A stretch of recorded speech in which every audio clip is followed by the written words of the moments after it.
l'Observatoire girondin des libertés publiques, c'est un observatoire qui désigne des observateurs neutres dans les manifestations, qui sont badgés, qui sont étiquetés observateurs et dont la seule mission est de relater, témoigner et donner des suites à toutes les violences policières qui sont commises. Et de ce point de vue, ça veut dire qu'on ne peut plus exercer ce droit et c'est inadmissible. C'est tout simplement le passage d'un État autoritaire à un État policier, entièrement policier. Les policiers auront tous les droits. Et c'est pour ça qu'on s'étonne de la faiblesse des réactions par rapport à cette nouvelle voie qui est au vote. Voilà. Est-ce que justement les médias vont être muselés, la liberté de la presse a pris un coup quelque part? Exactement, puisque finalement dans la loi on voit que la presse est traitée exactement pareil que les manifestants, autrement dit tous délinquants. Et lorsque un journaliste voudra filmer ou photographier, eh ben, il pourra également être interpellé et son appareil saisi. C'est un petit peu ce que voulaient les policiers, ils demandaient justement... C'est une réponse à la colère des policiers. Oui. Exactement. Et on va dans le sens d'alliance d'un syndicat qui est proche de l'extrême droite et qui revendique le droit de tout pouvoir sur les personnes qui s'opposeraient. À chaque fois que quelqu'un est dans la rue, il est soupçonné effectivement d'être quelqu'un qui est un émeutier, qui veut renverser ce gouvernement, et on est en plein dans une logique d'État qui se défendrait contre le terrorisme, alors qu'on sait très bien qu'en France, la première des libertés, c'est la liberté de manifester. Oui, d'accord. Qu'est-ce qu'on peut dire justement sur cette situation? Éventuellement que les policiers vont pouvoir faire ce qu'ils veulent. Castaner ne l'avait pas mis, mais son prédécesseur, lui, l'a marqué dans le marbre, comme tu viens de le dire. Justement, Castaner, lui, il a été viré parce qu'il était trop... éventuellement, lui, il est un peu plus sévère, il tire un peu plus la vis. Ça va être difficile pour pouvoir justement, nous les médias indépendants, de pouvoir filmer des arrestations et de pouvoir montrer s'il y a des violences et justement de faire la part des choses, de dire qui a raison, qui a tort. Il y avait cette protection. Si les policiers avaient raison, c'était très bien. Si les policiers avaient tort, ils étaient condamnés. Maintenant, ils ne le seront plus puisqu'ils seront protégés. Alors déjà, ils n'étaient pas beaucoup condamnés.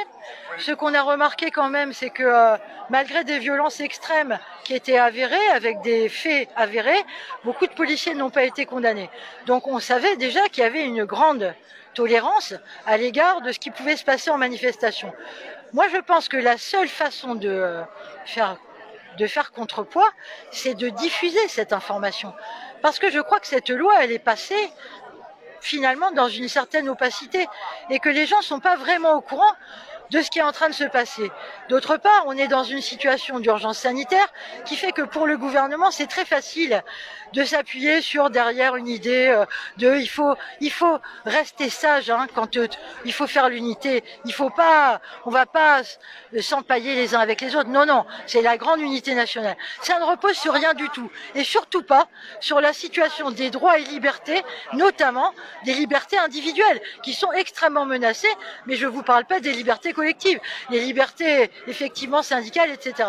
On le voit, il y a une tendance générale soutenue par tout un tas de forces dans ce pays pour arrêter de laisser s'exprimer les opinions dissonantes et on veut nous museler, on veut nous faire taire et on va avoir des médias qui sont à la botte de ce pouvoir et qui vont continuer à longueur d'heure, à longueur de semaine à diffuser les mêmes âneries et de l'autre côté des médias indépendants qui vont être effectivement extrêmement sanctionnés. Il n'y a qu'à voir comment les journalistes indépendants ont été traités ces dernières manifestations. Je prends à M. Gantz ou à M. Tahar Bouaf, il faut voir comment ils ont été blessés parce que justement leurs appareils saisis, leurs caméras cassées, etc. On voit bien que la bataille des idées, elle va se situer là. Et c'est pourquoi c'est très important que toutes les forces démocratiques, qui sont très nombreuses, se coalisent pour pouvoir lutter et ne pas laisser faire ce choix politique qui est extrêmement grave. La liberté d'expression doit être là et ne doit pas être supprimée. Parce que elle ne doit pas être assujettie à la subjectivité de policiers. C'est ça le problème. Le problème, c'est que dans les manifestations, on sait très bien qu'aujourd'hui, il y a un armement quasi militaire, qu'on utilise des armes de guerre contre des manifestants pacifiques et que le but de cette utilisation, c'est d'empêcher, de museler, de dissuader. Et il n'y a qu'à voir comment on traite les lycéens qui manifestent pour la première fois. Des blessés, des interpellations, des violences inouïes. Pas de réaction de la Ligue des droits de l'homme sur cette Bien situation? sûr qu'il y a eu des grandes réactions, il y a eu des textes très intéressants. Je vous engage à regarder la dernière déclaration de la semaine dernière de la Ligue des droits de l'homme. Ce texte est fondamental. La Ligue des droits de l'homme fait partie de l'Observatoire, elle en a même été à l'initiative. Et je crois qu'ils ont suffisamment d'audience et je dirais de légitimité pour mener en quelque sorte la bataille contre cette loi inique.